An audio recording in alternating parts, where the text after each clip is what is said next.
আসসালামু আলাইকুম। আজ আমি আপনাদের সাথে শেয়ার করব একদম অথেন্টিক পদ্ধতিতে গরুর নিহারির রেসিপি।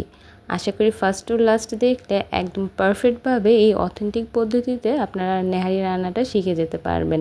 অনেকের কাছেই এই নেহারি রান্নাটা কষ্টের মনে হলো, যদি এর পরিমাপগুলো সঠিকভাবে এবং মনোযোগ সহকারে দেখেন সেক্ষেত্রে কিন্তু অনেক বেশি পরিমাণও রান্না করতে পারবেন এবং অল্প পরিমাণও রান্না করতে পারবেন। তো নেহারি রান্নার জন্য প্রথমেই প্রয়োজন হবে পায়া।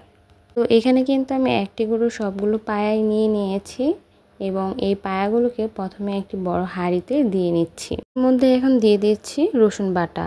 তো এখানে আমি 4টি পা নিয়ে নিয়েছি, সেক্ষেত্রে এখানে আমি 8 চা চামচ পরিমাণ রসুন বাটা দিচ্ছি। যদি একটি পা নিতাম সেক্ষেত্রে 2 চা চামচ দিতাম।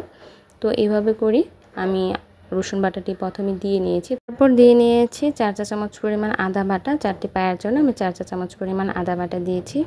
যদি একটা পায়া নিতাম সেক্ষেত্রে কিন্তু 1 চা চামচ পরিমাণ আদা বাটা দিতাম। তারপর দিয়ে দিয়েছি 6 চা চামচ পরিমাণ মরিচ গুঁড়ো। তো একটা পায়ার জন্য কিন্তু আমি 1.5 চা চামচ পরিমাণ করে মরিচ গুঁড়ো দিয়ে নিয়েছি। তারপর দিয়ে নিয়েছি 4 চা চামচ পরিমাণ হলুদ গুঁড়ো। প্রতি একটা পায়ার জন্য 1 চা চামচ পরিমাণ হলুদ গুঁড়ো দিয়েছি। তারপর দিয়ে নিয়েছি 2 চা চামচ পরিমাণ জিরে গুঁড়ো। আমি জিরে গুঁড়ো কিন্তু পরবর্তীতে আরও অ্যাড করব। প্রথম অবস্থায় 2 চা চামচ পরিমাণ দিয়েছি। তারপর দিয়ে দিয়েছি গোটা এলাচ, দারচিনি, লং, তেজপাতা। তো সবগুলো উপকরণ একসাথে দেওয়ার পর খুব ভালো করে কিন্তু হাত দিয়ে মাখিয়ে নিচ্ছি। আপনাদের কাছে যদি সময় থাকে সেক্ষেত্রে মাখিয়ে কিছুক্ষণ রেখে দিলে কিন্তু সবচেয়ে বেস্ট হয়, আর সময় না থাকলে মাখিয়ে না রাখলেও চলবে। তো মাখিয়ে নেওয়ার পর এবার আমি পানি দিয়ে দিচ্ছি।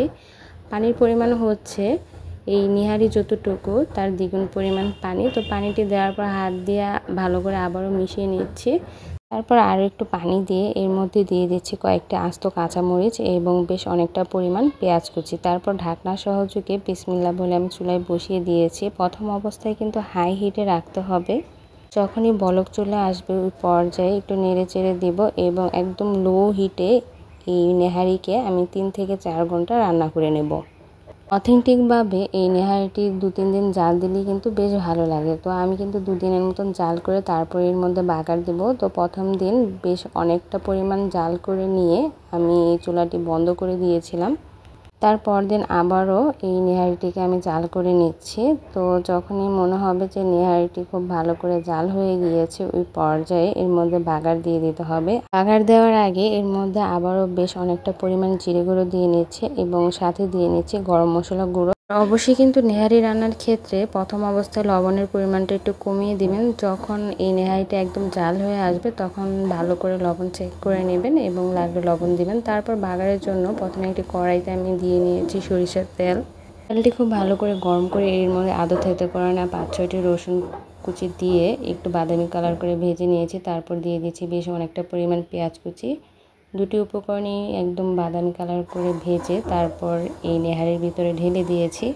বাগারটি এই নেহারির ভিতরে দেওয়ার পর সাথে সাথে কিন্তু ঢাকনা দিয়ে ঢেকে দিতে হবে। কিছুক্ষণ ঢেকে রাখার পর ঢাকনাটি খুলে একটু নেড়ে চেড়ে দিতে হবে, আর নামানোর আগে অবশ্যই একটু জিরে গুঁড়ো দিবেন। আমার এই ফুটেজটি হয়তো কোনো কারণে হয়ে ওঠেনি।